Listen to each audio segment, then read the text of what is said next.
Molt bé, doncs moltes gràcies, molt bon dia. Gràcies per ser tan matiners, que sempre ho diem, no? Que el primer acte del matí... ¿Ponemos a Max aquí o es muy fuerte? El primer acte del matí, i mira, fa molt de goig veure-us a tots. Parlarem avui de Pierpaolo Pasolini, no només, perquè jo crec que parlar de Pierpaolo Pasolini obre molts altres temes que m'agradaria tractar amb en Jaume Pons Alorda, amb Miguel Dalmau i l'Aurora Freijo Corbeira. En Jaume Pons Alorda és escriptor, traductor, editor, professor i agitador cultural en general.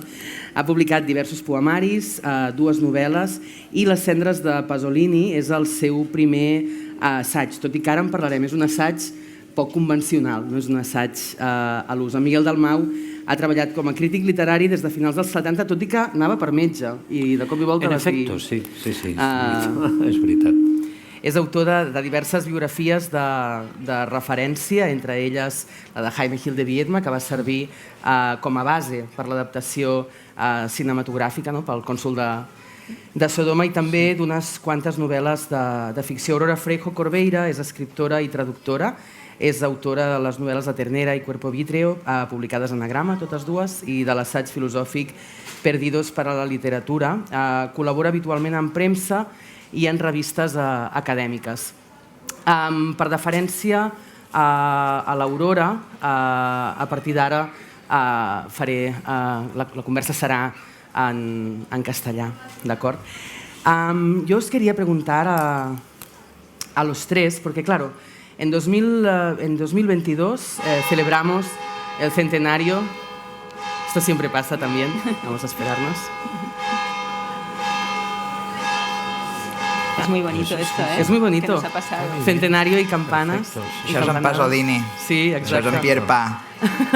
Qué recibimiento. Es el final de Decamerón cuando dice non è peccato, non è peccato, Non è peccato. y suenan las campanas. Aquí ha venido. Porque el amigo que se ha muerto dice, cuando te mueras, el primero que se muera, saber si eso de hacer ciertas cosas es pecado o no, si cuenta.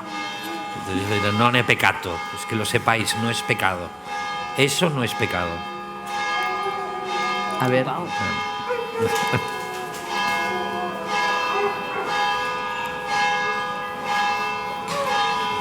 ¿Cuántas serán? ¿Cuántas son? Són moltes, eh? Ara. Bueno, hay una Molt bé. tenacidad. Deia, el 2022 es va celebrar el centenari del seu naixement i el 2025 es compliran 50 anys del seu assassinat. I és veritat que en els últims temps seguramente a causa de las conmemoraciones, la figura de Pasolini ha cobrado o ha generado un nuevo interés, ¿no? Pero es un interés que a mí me da la sensación de que de alguna manera ante estos tiempos, ¿no? Yo creo que Miguel, por ejemplo, que titula su libro El último profeta, ¿no? Me parece muy pertinente hablar de profecía, porque muchas de las cosas que en su época, ¿no? A Pasolini le decían, pero ¿qué dices, no? ¿Cómo puedes decir estas cosas? Y no solamente en temas culturales o políticos, sino también, por ejemplo, luego hablaremos en temas de medio ambiente, un montón de cosas que ahora estamos discutiendo. Y me gustaría que me explicarais un poco desde vuestra perspectiva a qué creéis que se debe, ¿no? Este interés renovado y esta relectura, ¿no? Este diálogo que siempre ha existido. Yo creo que tanto Aurora como Jaume en sus libros ponen expresamente de manifiesto ese diálogo con otros creadores respecto a la figura de Pasolini, pero me gustaría que me explicarais también desde vuestro punto de vista a qué creéis que se debe, por un lado, esa fascinación con el personaje, porque siempre ha sido un personaje que ha generado mucha fascinación, pero también a qué nueva luz, ¿no? se está releyendo ahora Pasolini o se está interpretando ahora Pasolini. Bueno, gracias. Y no hablo catalán, la próxima vez ya me prepararé, ya lo siento. Yo creo que Pasolini es absolutamente contemporáneo. Lo era entonces, lo es ahora y creo que lo será siempre. Hay un filósofo italiano, Giorgio Agamben, que dice que ser contemporáneo no es estar a las modas, sino al contrario, dar como un paso atrás, a un lado, para poder mirar el presente. Y Pasolini lo hace, ¿no? Lo hace. Yo llegué a Pasolini a través de la filosofía y me encontré que era un entusiasta, ¿no?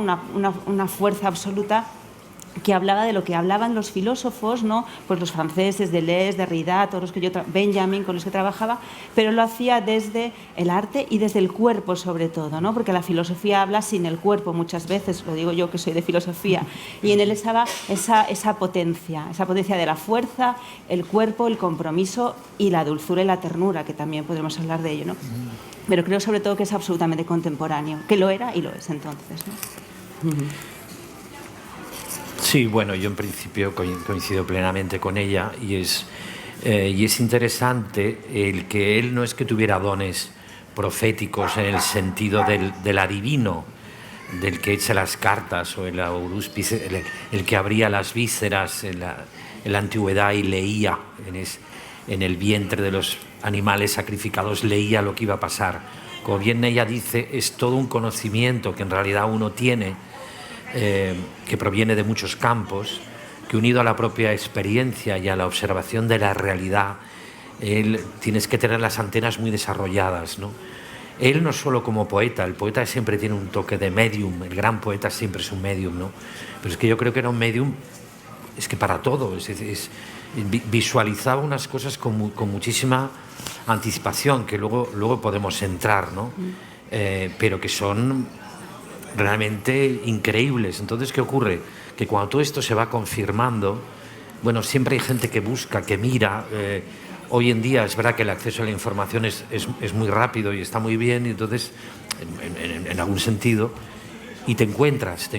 Y yo creo que su trágico final, ese punto de martirio, en fin, en Italia es alguien que sigue siendo muy importante, todo, y que no existen trabajos de tipo biográfico muy completos o nuevos. Es decir, la figura es tan inabarcable que te encuentras a alguien que trabaja en un rincón de él y a partir de ese rincón ensancha un poco el territorio, ¿no? De eso hablaremos también un poco de no sé cómo llamarlo, el perfil oceánico. Sí, de lo inabarcable. Es absolutamente inabarcable. Es decir, yo en este trabajo, 500 o 600 páginas, pero claro, si yo me hubiera dedicado al Pasolini cineasta, me hubiera ocupado lo mismo. Al poeta, lo mismo. Al hombre de acción, a la persona que tiene grandes opiniones, y al polemista y al articulista y al ensayista, hubiera necesitado otro libro. Entonces eso es muy difícil que pase. I ara... Sí, coincidim plenament. Jo voldria començar donant les gràcies a l'equip de Liberis Liber de mantenir viva la flama d'en Pasolini. Com bé ha comentat na Míriam, vàrem celebrar el centenari de naixement l'any 2022, perquè fa 100 anys que va néixer, dia 5 de març, i l'any que ve, el 2025, precisament el novembre, celebrarem 50 anys de la mort. Per tant, aquest acte va perfecte, i 3 llibres que entre ells també dialoguen molt. Per això, gràcies també a Míriam per fer de moderadora, i gràcies a vosaltres per haver vengut aquest matí, que no és fàcil. Però és Vermut i Pasolini és una combinació perfecta. Per mi també volia dir que és un honor estar en aquesta taula, perquè n'Aurora Feijó, com a autora de Tanta luz Pasolini, per mi va ser una gran i benèfica influència per fer les cendres de Pasolini, i evidentment estar al costat el biògraf oficial de l'àmbit hispànic, després d'haver rebut el prestigiós Premi Pere Comillas, com és en Miguel Dalmau, és genial. De fet, en Miguel Dalmau mos vàrem conèixer a Mallorca perquè va viure molts anys, i també estic molt content de retrobar-te ara, després de tant de temps, Miguel, i felicitats a tots dos per llibres. Gràcies. Arrel de lo que comentaven, i ja per anar cap a la següent pregunta, hi ha una qüestió fonamental, que és el tema dels llegats, los legados. Com diu en Lluís Calvo en el seu assaig, hi ha un trencament entre el present, entre aquesta modernitat, que és ara hi ha una postmodernitat, i els referents del passat. No fa falta anar gaire lluny. La Generalitat de Catalunya s'ha carregat les lectures obligatòries. Això és una confirmació dels temps. El passat no interessa. Mirant cap endavant. I per què mirant cap endavant? Perquè el que s'acosta és un col·lapse absolut. Un col·lapse que en Pasolini va preveure molt de temps enrere i que podem veure profèticament a les cartes luteranes i als escritos corsarios. Diu, passarà això, passarà això, passarà això, i tot el que va dir en Pasolini que passaria, 50 anys abans, tot ha acabat passant. Per tant, en efecte, és un profeta. I com diuen Palacios, els profetes no és que l'encertin, és que els profetes ho saben. Saben que passarà mirant el passat, que això ho comentava en Aurora, com diu Agamben, només mirant el passat entendrem el futur. I això és el que va fer en Pasolini. En aquest sentit, la problemàtica la qual ens presenta és que, clar, són 50 anys que des dels governs d'Europa no s'ha fet absolutament res. I en Pasolini també va pronosticar que l'extrema dreta, que el feixisme tornaria a Itàlia, que és el que ha acabat passant. I tot això té a veure amb el que vos deia abans, d'aquest trencament amb el passat. I tanmateix, tot i que la tradició costa arribar avui en dia, hi ha autors com en Pasolini que no se'n van mai, perquè hi ha una sèrie d'accions. I jo puc dir que les cendres de Pasolini és quines han estat aquelles persones als països catalans que han fet que en Pasolini sigui viu. En el meu cas, com que soc de Mallorca, vaig arribar en Pasolini a través d'en Blai Bonet. I en Blai Bonet, a través dels seus llibres, a través de Nova York, a través del dietari Pere Pau, a través del Poder i la Bordó, va ser un d'aquests autors que va dir Pasolini és present, perquè totes les seves profecies formaven part també del canvi de desenvolupament de turisme capitalista salvatge a Mallorca, que això en Pasolini també ho va veure. I ja per acabar amb aquest bloc, en Pasolini va ser sempre poeta, i com a poeta va saber veure que la poesia, perquè no forma part del mercat, perquè no pot ser engolit mai pel capitalisme, perquè no entra dintre de les dinàmiques de comerç, és segurament el darrer refugi que mos queda.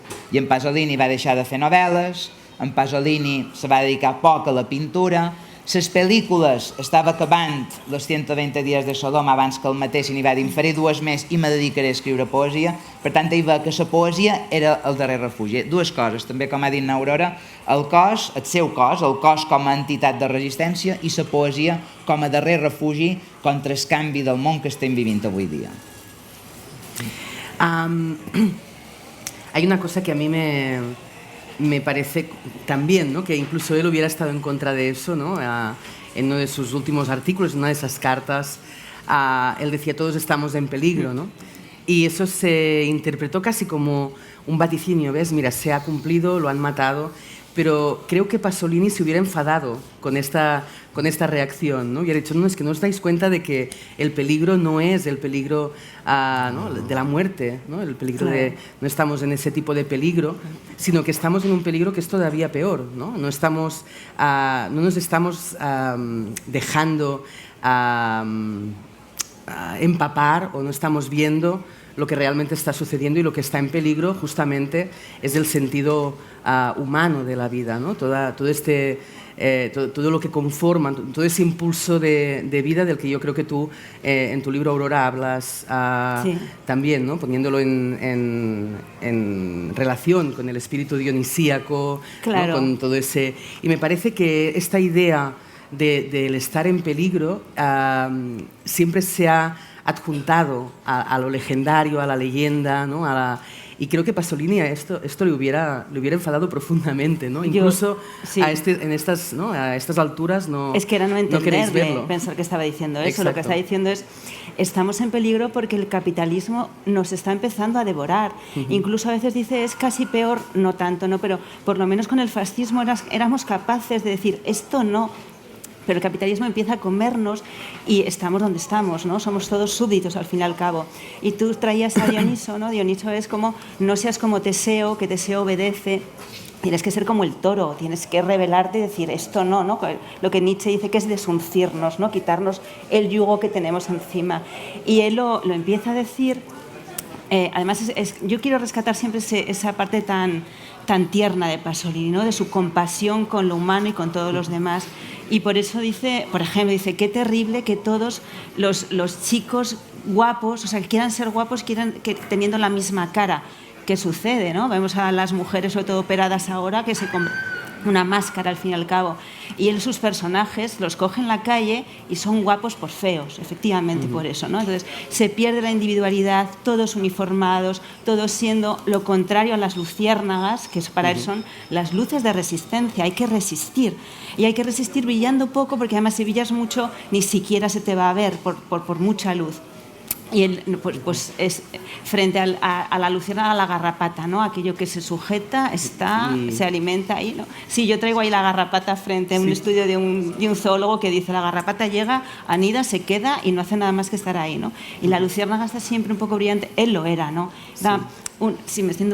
Era una luciérnaga, y a mí me gusta también esa imagen suya de ángel, como el de Teorema, ¿no? La película o el texto, que llega un extranjero que al fin y al cabo es un ángel y desordena toda la casa burguesa, toda la pone patas arriba.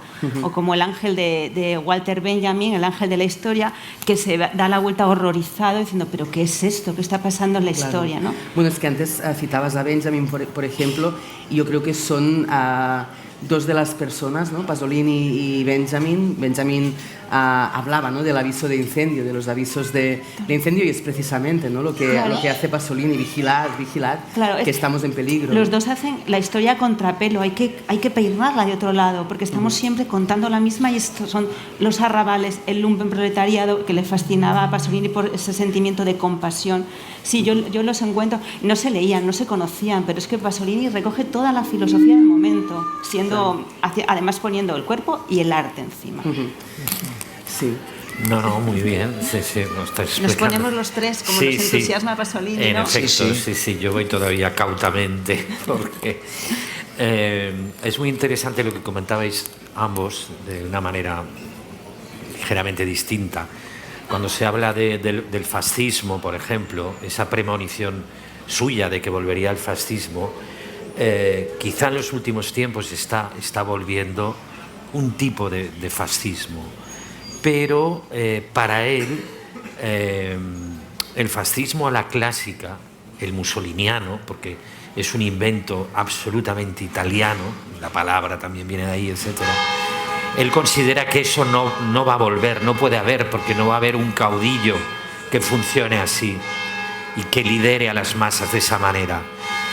Pero él intuye que el fascismo del que hay que protegerse, porque es mucho peor y más siniestro, es el que deriva del consumo. O sea, él dice, el hiperconsumo, que es en el que estamos envueltos ahora, ese va a ser el nuevo fascismo, porque al final la gente se seguirá vistiendo de una manera muy parecida, habrá un tipo de modas, y es así, es decir, se puede hacer un estudio, y de hecho se han realizado ya, sobre las tribus urbanas, cómo la gente va vestida de una determinada manera, las modas, y eso para él es una contaminación ideológica infinitamente más profunda y más difícil de extirpar.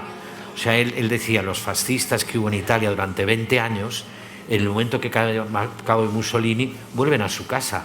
Y el que era campesino, bueno, se quita aquel uniforme y sigue trabajando el campo.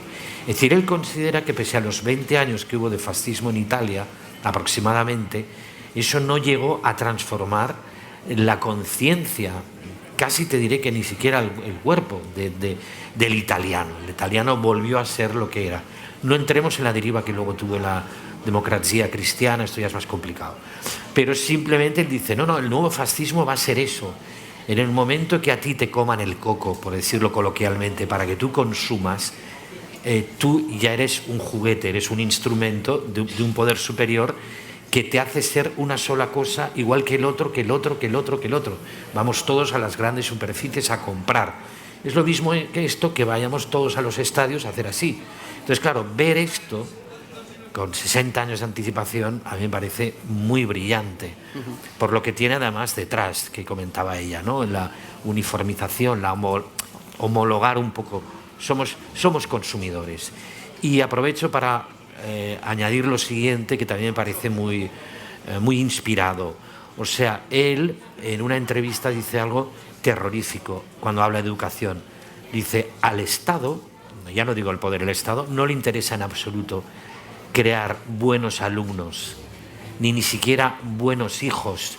Los padres no quieren buenos hijos, lo que quieren es consumidores, o sea, los entretenemos, les compramos. Entonces, yo cuando escuché esto me quedé muerto, porque dije, claro, eso explica todos los traumas que hay educacionales ahora, todos los conflictos. ¿Por qué los padres ya se lavan las manos, dejan el tema, estoy generalizando, por imposible, porque el sistema educativo se ha ido totalmente al carajo. ¿Por qué? Porque todo está orientado no a que tu hijo sea un buen ciudadano, sino que sea un buen consumidor, aunque sea un mal ciudadano, aunque sea un mal educado. Id a todas las superficies comerciales, a todas las tiendas. Yo quiero que tú me compres, no que dejes pasar el paso a las señoras, ni que ayudes a una ancianita a cruzar la calle, ni que hables bien. Estoy haciendo una caricatura grotesca, pero es así. Entonces, una persona que va colocando estos focos de atención sobre la sociedad en la que vive y ese foco se proyecta, o ese paisaje humano se proyecta en el futuro, ahí le damos esa dimensió poco profètica. Claro, entonces absolutament. De fet, en Pasolini, arrel de lo que anaven dient Aurora i en Miguel, va veure una solució contra el procés d'homogeneïtzació, de dissolució de la individualitat que fa la societat de consum, el capitalisme, que t'atreu la teva situació de ciutadà o de ciutadana i diu, no, tu només serveixes dintre de l'engranatge caníbal capitalista, o sigui, de consumir i de consumir cada vegada més. I en Pasolini va trobar, a part de la poesia, anar a la contra, sempre. Per tant, si l'opinió majoritària era que s'havia de defensar l'avortament, ell de no contra l'avortament, i no per termes de decisió de la dona, sinó perquè que això portarà a un canvi de mentalitat, a un canvi d'ideologia. Per tant, vull que m'entengueu, perquè sembla que estava fent aquí de polemista, que no, generava polèmica, però el que feia era incitar a pensar, a rebel·lar-se contra el sistema. De la mateixa manera, com explicava en Miguel, que va dir que s'haurien de prohibir immediatament, i això surt a les cartes luteranes, immediatament va fer un article dient que s'han de prohibir la tele pública, que mos idiotitza i mos converteix en pallassos mentals, i l'escola pública, perquè en el mateix moment que els al·lots entren a l'escola, tots van amb les mateixes ximpleries. Hòstia, tal. I dius, no ho estem veient amb el fracàs del sistema educatiu avui en dia, que mos els ha tornat tots cada vegada més burros? I dius, hòstia, doncs això en Pasolini ja ho va dir fa 50 anys.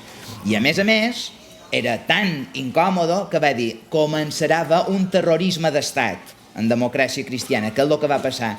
La mort d'en Pasolini va ser la primera de moltes més morts de lo que se coneix com els anys de plom. I en aquest sentit, en Benjamin, com explicava molt bé na Míriam Cano, és aquest que diu mirar cap endarrere per contemplar l'horror. En Pasolini és aquesta veu dels qui no tenen veu. I a partir d'aquí, i això també connecta amb aquesta idea preciosa que ha dit Aurora de guapos por feos, les pel·lícules d'en Pasolini queden per aquesta bellesa singular, única, irreproduïble, encara que venguin cineastes com, per exemple, en Albert Serra, que sempre ha reconegut la influència d'en Pasolini, no ho aconsegueix de la mateixa manera, perquè el que aconsegueix en Pasolini és, dintre de la lletjor, trobar allò diferent, únic, original, especial, que són els seus rostres, que són les coses d'en Pasolini que ja formen part de la història del cine. I per acabar, i per connectar amb en Benjamin i tot això, vaig anar l'any 2023 a veure 3 exposicions que se varen fer amb motiu del centenari a Itàlia i vaig arribar a la sortida a la llibreria de Feltrinelli i resulta que a la sortida d'emergència de la llibreria Feltrinelli hi havia la cara d'en Pasolini i aquest text d'emergència dient això és la sortida d'emergència. O sigui que en Pasolini, tants anys després, encara continua sent per nosaltres una sortida d'emergència perquè emergim com éssers humans, però perquè comencem a prendre mesures emergents, o sigui, immediates.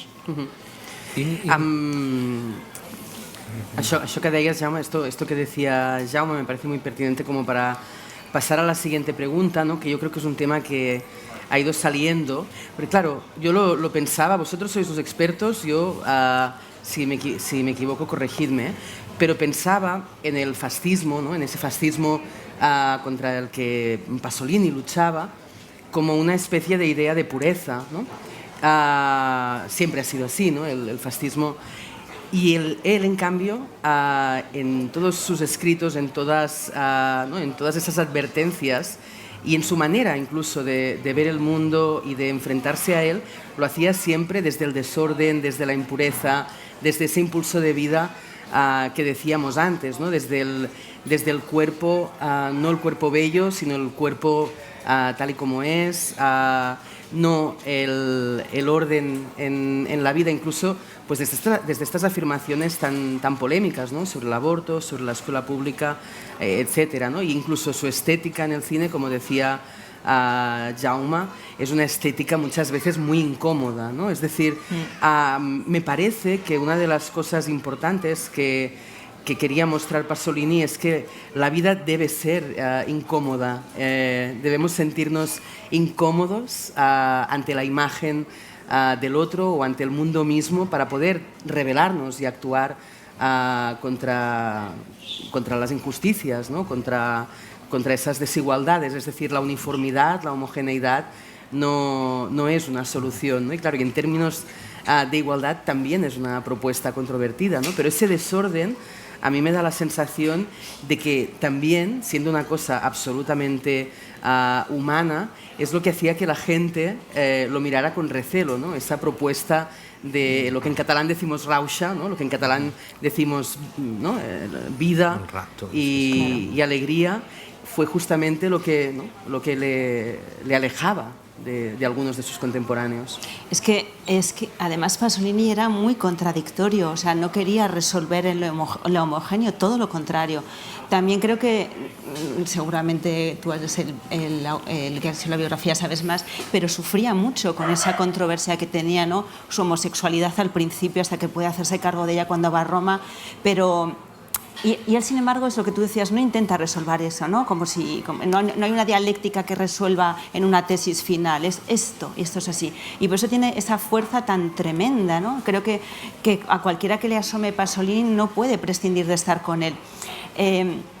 Creo que seríamos más fieles a Pasolini si leyésemos unos poemas suyos, pusiésemos un trozo del Evangelio, porque este es Pasolini, es arrollador. Lo que estamos haciendo es poner ahí como notas a pie de página a Pasolini, pero hay que verle en esa plenitud y en esa controversia.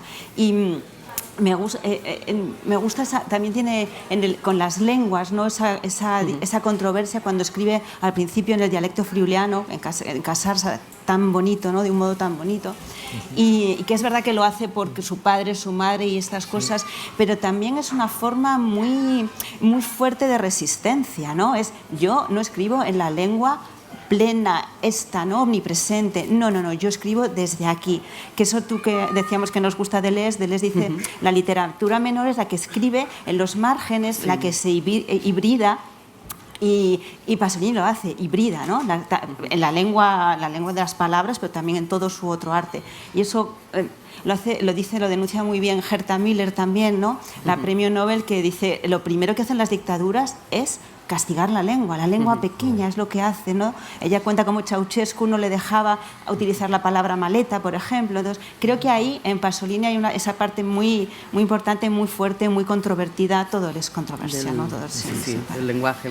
Luego hablaremos de eso porque me parece muy interesante también en relación especialmente con tu libro y el de Jaume, ¿no? Que ponen ahí a trabajar en diversos diálogos i referentes. El de Jaume, no lo he hecho porque pensé que no lo iba a entender, però sí. Jo ja vos he llegit a tots, són boníssims, els heu de comprar tots. A més, se complementen de puta mare, o sigui, és brutal.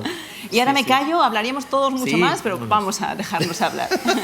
Pues interesante también lo que comentáis de la lengua, del lenguaje, porque supe que la primera persona que en Italia escribió sobre la lengua catalana fue Pasolini en un remoto artículo del año 40 y pico, una cosa así.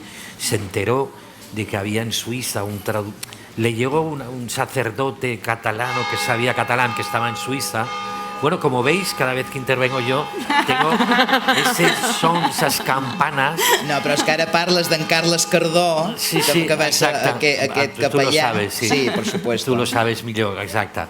Muchas gracias. Pues el Carlos y entonces él de pronto dice, hombre, aquí hay un país que es Cataluña, hay una lengua, todo esto, y fue él casi, os diré que el primero, o que tradujo algún poema, una de les primeres antologies de poesia catalanes traduïdes a l'italià, la primera va ser en Pasolini, amb en Carles Cardó. Exacto. Una de les primeres, y dius, brutal. Brutal, y tenía 20 y pico, 30 años. Entonces, que con eso quiero decir que estaba muy atento. Claro, era la época que estaba en el Friuli, establecía las conexiones entre aquella región tan particular, fronteriza con lo que sería Yugoslavia, más o menos, un poco la parte trasera de Venecia, del Véneto. Bueno, esto sería muy largo de hablar, pero yendo un poco a lo que él comentaba de los cuerpos, que también habéis comentado, él cuando se pasó por televisión en el año 75 a Catone, que era su primera película, él escribió un artículo que creo que está en este libro, donde dice: hoy sería absolutamente imposible que yo filmara esta película, porque estos personajes ya no existen. Es decir, esos personajes ya han sido devorados por el consumo. Entonces, esto es muy interesante porque nosotros hemos tenido el equivalente en España, lo que especialmente en Cataluña, dentro de los flujos migratorios internos, de lo que es la figura del charnego, ¿no? Del murciano, del andaluz, el charnego. Entonces, claro, él se produce el equivalente en Italia, por supuestísimo, y se concentran no en Milán, sino más bien en Roma, ¿no? Como si los charnegos se hubieran concentrado más en Madrid, que no es así. No es la misma flujo migratorio, ¿no? Porque la gente que llega a Cataluña están literalmente muertos de hambre. La gente que llega a Madrid no está literalmente muerta de hambre. Llegan de Galicia, llegan en condiciones muy complicadas, pero basta ver el chabolismo. Es decir, el chabolismo que hay en Barcelona en los años 50-60 es 10 veces más grande que el que hay en Madrid, y esto está documentado. Pongo estos ejemplos porque son los dos grandes focos que trajeron gente del propio país, pero bueno, pues claro, esas personas que llegan, esos jóvenes que llegan, ya 15 años después, y también lo hemos visto en España, ya es diferente, porque ya no es lo mismo. Ha empezado a entrar tímidamente lo que es el consumo, ya empiezan a vestirse de otra manera. La carga que ellos traen, que incluso él habla muy bien, dice, no, si no hacía falta que hablaran mucho. El mismo cuerpo, la manera, el lenguaje corporal que ellos tenían, la gestualidad, que era muy primitiva, muy pura, muy directa, muy arcaica. Tú ves cómo se ve. Y yo lo había visto también con los emigrantes andaluces, sobre todo, que son más expresivos. No hacía falta que hablaran mucho. Y mira que un andaluz puede llegar a hablar mucho y bien, pero funcionaban por un código mucho más simple. Entonces, todo eso él considera que de alguna manera, cuando tú llegas a una gran ciudad, en el momento que tú mejoras, subes socialmente con mucha lentitud, pues todo eso se pierde. Y además es irreversible. Entonces, el punto casi antropológico y documental de su cine es que en las dos primeras películas, también más tarde, pero sobre todo la primera, él dice: esa película, ya no existe nadie en Roma como estos que están aquí constantemente, saliendo y entrando. ¿Qué ocurre? Que en el momento que él percibe esto, ya se orienta más su búsqueda de esa pureza, ya un poquito ingenua, porque se le acusa un poco de ingenuidad en este sentido, pero no, en los países del tercer mundo. El país del tercer mundo es el donde dice, bueno, yo iré a la India, al Yemen, a Nepal, al norte de África, porque allí volveré a encontrar ese primitivismo, esa pureza, y ya no, porque ya empieza a haber alguna televisión por ahí, hay bolsas radio, de patatas fritas. y hay bolsas de patatas fritas, y entonces él... pero bueno, aún así quedan pues algunos documentales, además en blanco y negro, muy interesantes, ¿no? Sobre eso. Sí. L'Imure de Sanà, per exemple, l'Imure de Sanà va que hi havia la destrucció d'una fortalesa allà a Sanà, que s'anava erosionant i ningú no feia res, i fa un documental dient hem de salvar aquest jaciment històric fonamental, no? En Miguel ho ha dit molt bé, a partir d'un determinat moment, quan comença a veure que el seu món desapareix, se'n va cap al tercer món, perquè diu, el tercer món allà és l'única alternativa que mos quedi. A poc va veient que fins i tot el capitalisme és tan poderós que arriba allà. I en composició, el que deia Aurora, d'aquesta contradicció constant, és una contradicció que ell s'aplica a ell mateix constantment. Ho hem parlat aquí. La llengua. Ell comença escrivint poemes en furlà, en la llengua de sa mare. i ho fa per emprenyar son pare, que és militar feixista, que s'enorgullia d'haver salvat la vida de Mussolini, fins i tot. Després resulta que no va ser tanta cosa, però ell deia, jo he salvat a Mussolini, mentida. O sigui que son pare també ja era un creador de ficcions. L'emprenya perquè, clar, els feixistes estaven en contra de les llengües dialectals, que no són dialectals, que són llengües independents. Per tant, mon pare te dedica aquest llibre, està escrit en furlà. Ja va ser una hòstia brutal, no? Però, clar, aquell poeta en furlà que fa els temes clàssics, com ell diu, jo vaig començar sent un poeta acadèmic, ja era jovenet, els primers poemes ja semblaven composicions clàssiques. Abandona el furlà i se passa a l'italià. Abandona la poesia, que tanmateix l'anirà reinventant, i se posa a fer novel·les, fa teatre. Després no li basta, comença a fer pel·lícules. Comença fent Takatoni i Mamma Roma, que són hereves del neorealisme italià, de Rossellini i de tota aquesta gent, i diu no. Després comença a fer pel·lícules mítiques i torna cap als mites grecs, amb Medea, amb Èdip Rei. Després no els hi basta i va cap a la literatura universal en la trilogia de la vida, amb el Decameron, amb els contes de Canterbury i amb les Mil i una nits. Però després s'emprenya perquè diu aquests cossos que jo pensava que eren purs i jo cantava la bellesa de la sexualitat, no, aquests joves ja estaven corromputs. Per tant fa l'abjuració de la trilogia de la vida, que és un text tremendo que diu abjuro d'aquestes obres meves perquè són un fracàs i constaten el meu fracàs. I solució, faré Saló, o los 120 días de Sodoma, que és agafar el Marquès de Sade i el pas a la república aquesta que va fer Mussolini com a darrer reducte del feixisme quan la cosa s'acabava, i vos mostraré el que és capaç de fer el poder. I a partir d'aquí, clar, una persona que fa Saló com a pel·lícula, què pot fer després, no? Directament el varen matar. I en aquest sentit, aquesta contradicció va amb el fet de no estar mai satisfet. Una pel·lícula rere l'altra, doncs no m'abasta, també faré pintura, també faré articles, les cartes luteranes i els escritos corsarios, diferents arts, diferents estils, diferents maneres, diferents països, i això també se nota a nivell d'amistat, anava cremant molt les amistats. De fet, els seus amics al final de la vida és que ja ni els suportaven, perquè se discutien tothom, però en el final és que ell, i acabarem amb això, en la imatge que ell va escriure a poema en forma de rosa, que hi ha un moment que diu la mia desesperada vitalitat. Ell el que tenia era una desesperada vitalitat per anar sempre cap endavant i per trobar una solució davant dels problemes del seu temps i de la societat. Yo no sé si se oye esto, sí. Se sigue oyendo. Sí, dos cosas a raíz de lo que tú has comentado.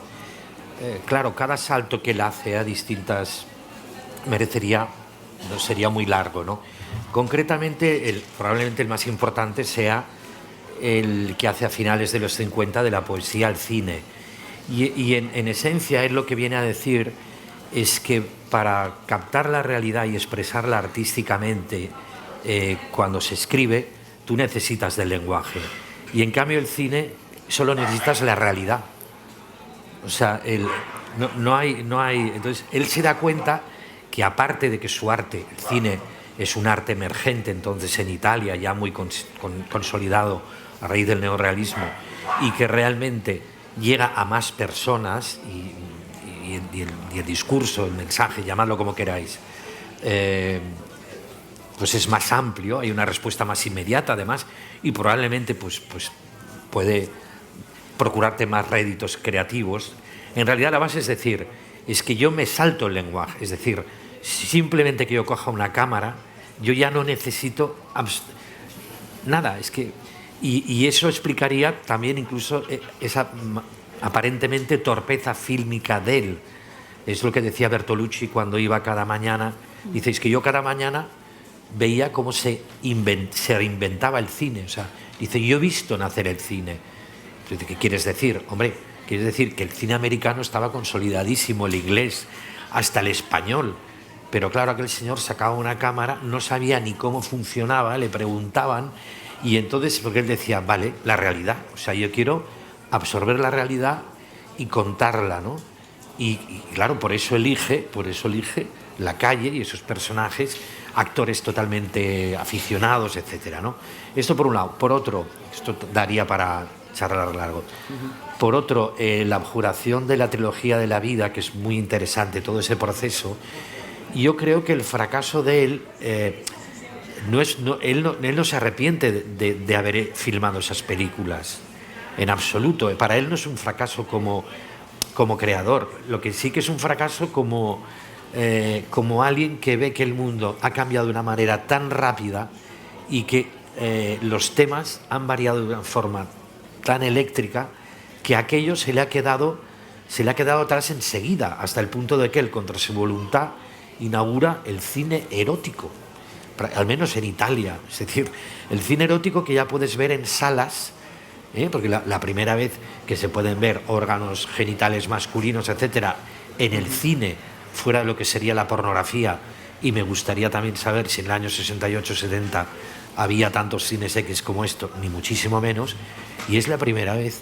Y claro, a los 4 días empiezan a salir las 1001 noches 3, las 2400 no sé qué Scheherazade, y todo el mundo desnudo, copulando, etcétera. Y claro, él ve que eso, en un año, lo que él ha intentado hacer con el cuerpo, lo que él ha intentado explicar a través, que tú nos lo explicarás mucho mejor, ¿no? Incluso recogiendo los ecos de la liberación sexual del 68, el cuerpo empieza a ser importante, pero ya enseguida se degrada. Es decir, el poder y, por supuesto, el mercado, el hiperconsumo, ya degrada esa interpretación suya, la banaliza, la frivoliza, la extrae de contenidos. Entonces, ahí sí que hay esa percepción del fracaso, no por el hecho de que tú lo hayas creado. Sí, sí, hombre, es que... Entonces, de ahí el paso siguiente. Saló es un órdago brutal, porque es una manera, con perdón de la expresión, a ver quién tiene pelotas de imitarme en esta película. Y a ver quién va más fuerte que yo en esta película. Y claro, sí que se ha hecho cosas más bestias, pero ya snuff movies, etcétera, pero en un grado muy posterior, ¿no? A mí me parece que, a propósito, ¿no?, también de tu libro, Aurora, y en cierta manera también del de Jaume, ¿no?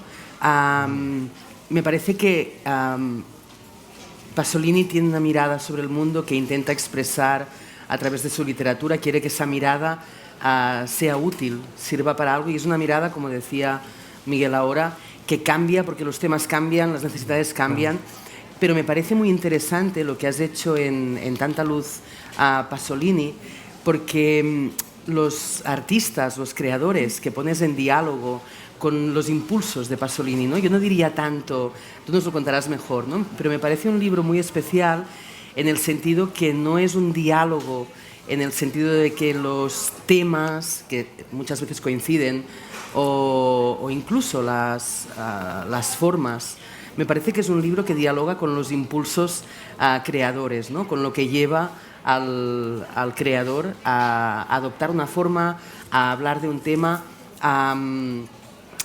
por ejemplo, ¿no?, en el caso de Ai Weiwei, que lo haces dialogar también, también una forma de actuar, ¿no?, respecto al propio arte, y me parece que al final, ¿no?, tu libro es un gran compendio de un diálogo con el impulso, no tanto ¿no?, con... Gracias, me gusta eso que dices, ¿no? Sí, yo lo que he hecho ahí es como un banquete, ¿no? He traído desde luego el invitado estrella que no está, porque además mucha gente que lee el libro dice, oye, es que hasta la página 70 no sale Pasolini, ¿no? Es como una trampa. Digo, bueno, es que Pasolini llegó cuando tenía que llegar, y está en diálogo con otros artistas o pensadores que yo creo que comparten con él esa fuerza o ese aspecto tan político, ¿no? Tan de denunciar, no sé si de intervenir, ¿no?, pero de ponernos ese espejo tan brutal. Y luego una cosa que tiene mucho Pasolini, que es una profundísima soledad. O sea, Pasolini, un tipo que está en las noches de Roma, que tiene tanta gente, tantas luces alrededor, el cine, goza de mucha popularidad, es un hombre terriblemente solo. Seguramente por esas contradicciones de las que hablábamos antes, ¿no? Y creo que comparte un poco con todos los que están aquí, porque además el que mira desde otro lado está solo, se sale de lo general, se sale de la uniformidad, y entonces miro desde aquí. Y como William Blake, por ejemplo, también, que dice, que Blake dice, es que yo veía ángeles cuando era pequeño en los árboles, ¿no? Y ver ángeles bueno, uno puede decir, pues estaba loco, bueno, ver ángeles no es cualquier cosa, es que yo veo otras cosas, veo de otras maneras, ¿no? O Thomas Berham, con esa contundencia que tiene, ¿no? Austria es un país terrible, y esa denuncia a martillazos que hace, ¿no? Como Nietzsche en filosofía, ¿no? Pum, pum, pum. Pues cada uno con su estilo, pero está denunciando. Herta Miller con su poesía, con esa palabra preciosa que tiene, ¿no? Que está contando unas cosas terribles de la Rumanía de Ceausescu, la relata con una suavidad y de repente mete una palabra que hace que todo estalle. O Mohamed Choukri, ¿no? Que es bestial como escribe, cuenta unas cosas terroríficas de Marruecos, y sin embargo hay también una ternura, una compasión por su hermano. O sea, es esa mezcla de soledad, de compasión. Uno solo puede tener compasión si sabe de la soledad que tenemos cada uno, y la palabra que tú dices de la incomodidad, es que estamos incómodos siempre, es nuestra existencia, ¿no? Es nuestra esencia, ser seres incómodos, es insoportable. Entonces, siendo insoportable, lo que tenemos que hacer es moderarla, apaciguarla y poder vivir sin irnos al extremo de ser Teseos, ¿no? Sí. Es conservar, cuando Dioniso dice a Ariadna, Ariadna, no te vayas con Teseo, Teseo es un tipo aburrido, ¿no? Teseo no tiene nada, vente conmigo, vive. Y eso es lo que hace Pasolini, vivir. Y le cuesta la vida, ¿eh? Sí, le cuesta la vida porque le matan, le cuesta la vida. Y yo te quería preguntar, estas relaciones, estos diálogos, estos impulsos, ¿cómo los pensaste? ¿Surgieron de forma natural? Pues mira, es que yo estaba con la filosofía, y siempre estoy con la filosofía, más o menos, ¿no? Entonces llegó alguien que yo estaba con una tesis, y llegó quien me dirige y me dijo, oye, ¿por qué no lees a Pasolini? Y dije, Pasolini me parecía un tipo oscuro, ¿no? Cuando yo era pequeña era como un tipo un poco degenerado incluso, porque no estaba rehabilitado como lo está ahora. Y el Círculo de Bellas Artes de Madrid hizo una exposición con un catálogo maravilloso. Entonces me llegó el catálogo y me dije, pero este tipo es apasionante. Entonces todas mis lecturas de repente convergieron en Pasolini, y dije, claro, es que es el diálogo perfecto, ¿no? Porque además Pasolini es lo que decía antes, no es solo pensamiento, es acción, es la palabra en acción. Entonces era maravilloso. Y entonces traje a mis hits, a los que adoro, ¿no? A Berja, a todos los que aparecen ahí. I tu, Jaume, també, no? En el teu cas, podem parlar d'un assaig sobre Pasolini, però a mi em sembla que en el teu assaig poses Pasolini a funcionar, Pasolini a caminar, a convergir, no? Que em sembla també que és molt més interessant, no? Posar-lo en relació, no només des d'escriptors com Blai Bonet, que sabem, no? Que realment doncs, Pasolini va ser una gran inspiració per ell, com tu molt bé expliques al llibre, sinó també des de la teva pròpia intuïció. No? Jo crec, no? Que en tal autor, en tal escriptor, en tal cineasta hi ha alguna cosa, no? Del llegat de Pasolini. Jo penso també que el teu és un llibre sobre la importància del llegat, i fins i tot del llegat que ni tan sols sabem que existeix, no? Del llegat com una cosa gairebé etèria. No? Sí, sí. De fet, vaig llegir el llibre d'en Aurora, Tanta luz Pasolini, Les migas también son pan, és el nom de l'editorial, m'encanta, Les migas también son pan. I luego te cuento de dónde viene. Ja m'ho explicaràs, m'agradarà que m'ho expliquis. I va ser molt bo perquè jo tenia molta... O sigui, jo vaig descobrir en Pasolini, ho explico aquí, un dia que vaig anar a la Casa Museu Llorenç Villalonga, en Biel Mesquida, era dia 5 de febrer del 2005. Ho sé perquè aquell dia arribam, en Biel Mesquida mos acull, amb llàgrimes en els ulls, i diu, saps en qui han trobat mort? I aquí diuen en Miquel Bausà. O sigui, van trobar el cadàver d'en Miquel Bausà, que s'havia estat podrint durant setmanes, i aquell dia se va donar la notícia, no? Me va generar un impacte brutal, i aquell dia en Biel Mesquida va fer La maleta de l'escriptor, que és un acte en què parlava de si anés una illa deserta, que s'enduria. I el primer que s'enduria, va dir, el primer que m'enduria és Pasolini, perquè en Pasolini ho té tot. Té poesia, té pintura, té novel·les, té cinema, té paraula, té acció, té pensament, té connexions, i amb això també va ser brutal, perquè va començar a connectar amb Pasolini d'una manera que jo no hauria pensat mai. Ell ho va fer amb Alejandro Jodorowsky, i jo vaig dir, hòstia, i vaig descobrir aquell vespre Pasolini i Jodorowsky, que per mi són fonamentals. I a partir de llegir el llibre d'en Aurora vaig dir, ostres, perquè és un assaig que el lliga amb totes aquestes figures, vaig dir, ostres, i per què no ho faig també amb aquelles figures que jo hi noto una petjada, un rastre, una lluminositat? I a poc el llibre se va anar fent tot sol.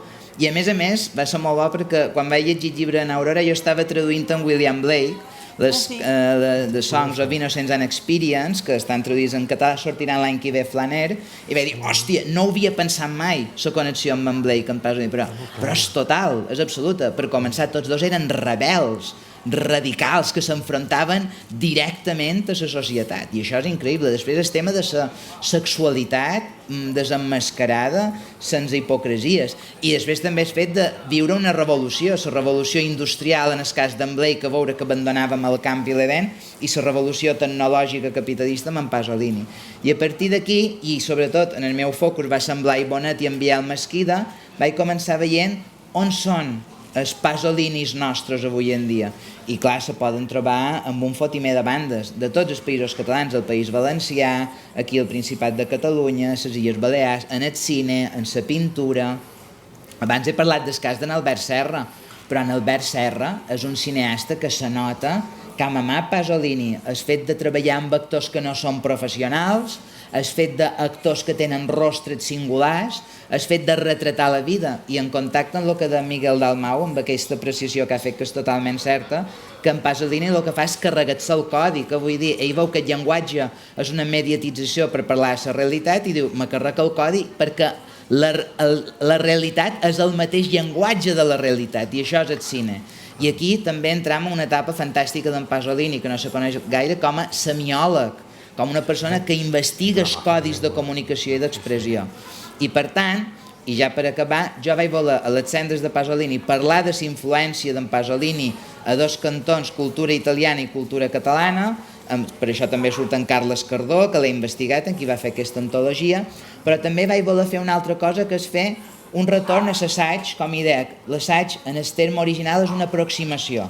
Per tant, això és una aproximació en diferents estils, amb articles, amb textos en prosa i fins i tot en poemes, per tal de fer o no en Pasolini, que també va ser un creador mutant, un creador que anava transformant els seus propis llenguatges, i això ho veiem en poesia, el seu darrer llibre, Transhumanar i Organizar, és que és un llibre híbrid, hem parlat abans d'híbrid, és una mescla d'estils que ja sap veure fins i tot en Dante, cosa que el porta en aquella època a escriure la Divina Mimesis, que és molt curiós perquè la Divina Mimesis comença dient voy a morir en hòstia, me van a sacrificar en hòstia, hòstia tal, i això ho escriu 3 anys abans, no? Dius, és bastant bèstia.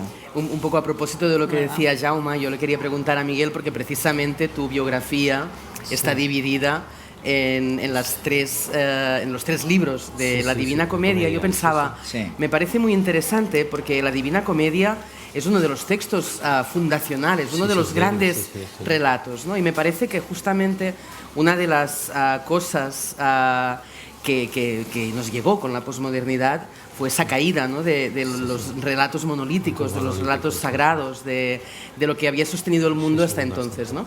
Y me parece muy irónico que utilices ¿no? los 3 libros de la Divina Comedia, precisamente porque lo que quiso hacer Pasolini, especialmente yo creo que es muy evidente en sus películas, ¿no? Porque se dedica a intervenir o a releer esos grandes relatos en una clave muy particular, ¿no? Sí.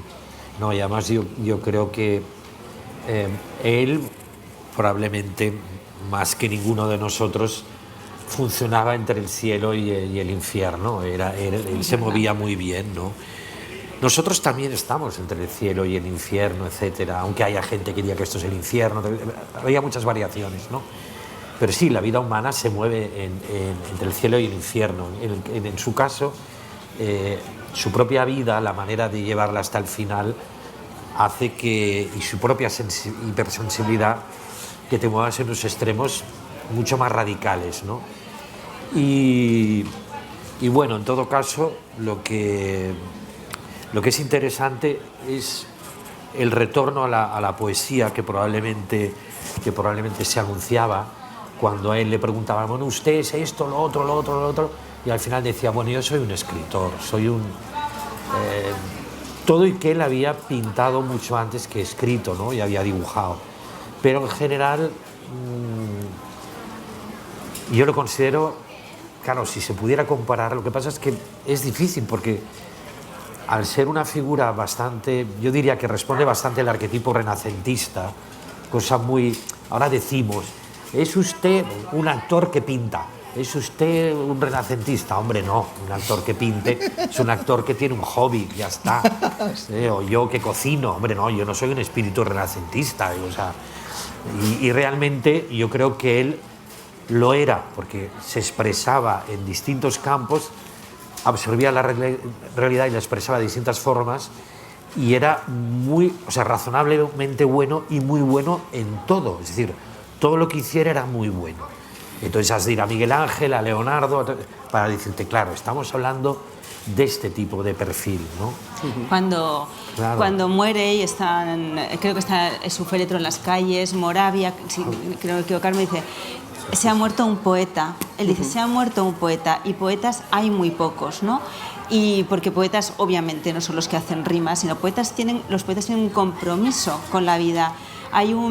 Yo traigo a los filósofos porque vengo de ahí. Claro. Martin Heidegger tiene un texto que se llama ¿Para qué poetas en tiempos de penuria? Y coge un poema de Hölderlin y dice, porque los poetas son los que ven el rastro de los dioses huidos, ¿no? Pues es que Pasolini está viendo esas luces que quedan y que hay que seguir, porque los dioses han huido en estos tiempos de penuria, que son siempre, eran esos entonces, ahora, y estos tantos micros estados de excepción que se dan continuamente. Entonces es un poeta por esa capacidad, ¿no? de ver el rastro de los dioses huidos. Sí, yo creo que además lo que dices es clarísimo, y que además en este caso la poesía en sus distintas facetas como creador es la que lo gobierna todo como mirada, ¿no? Como algo que traspasa, como mirada, ¿no? Como mirada, la poesía domina toda la obra de Pasolini porque ve lo que hay detrás de las cosas, ¿no?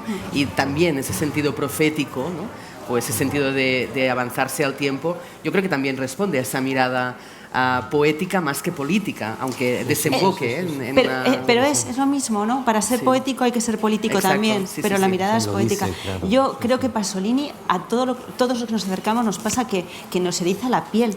Es que te toca absolutamente, ¿no? Hay tantos pensadores, escritores que tienes una distancia, pero Pasolini te eriza la piel, no te deja indiferente. No.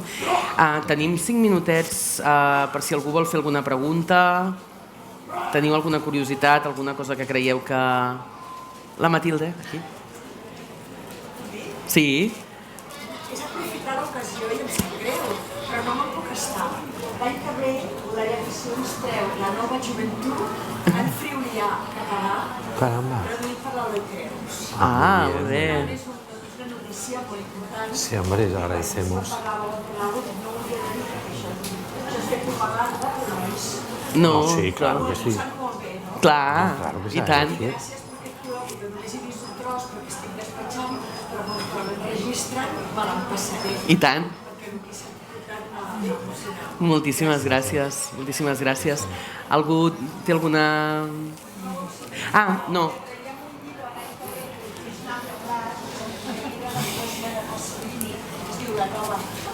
Aquí. En italià, bueno, en friulià també, La nova joventut, no? Sí. La nova joventut, que ell va escriure en friulià, justament, que ell va escriure en friulià i el traiem traduït al català, friulià en versió bilingüe, friulià-català, traduït per l'Eloi Creus. I això és una notícia molt important. Gràcies. Mira, te l'agafen aquí. Em diuen que ja està, que no tenim més temps.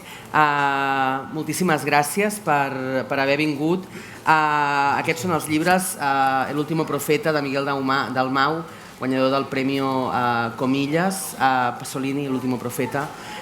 Tanta luz Pasolini, d'Aurora Freijo Corbeira, un llibre fascinant, com una mena d'espiral, diria jo a veces, no? I Les cendres publicat per Les migues també són pan, i Les cendres de Pasolini de Jaume Pons de Lorda, publicat per Leonard Montaner. Muchas gracias, moltes gràcies per aquesta conversa apasionant. Yo hubiera seguido y seguido, porque Pasolini, como decía antes, Miguel tiene esta condición inabarcable, pero bueno, nos quedan todos estos libros para leerlos, y sobre todo yo creo que nos queda ese legado que yo creo que también es muy presente en vuestros libros. Podemos hablar de sentido profético, pero a lo mejor leer la mirada que genera Pasolini sobre otros escritores también es una forma de obedecer a esas señales, a esos avisos de incendio que él ya vaticinaba hace 50 años. Muchas gracias, ha sido un placer. Moltíssimes gràcies a tots per venir.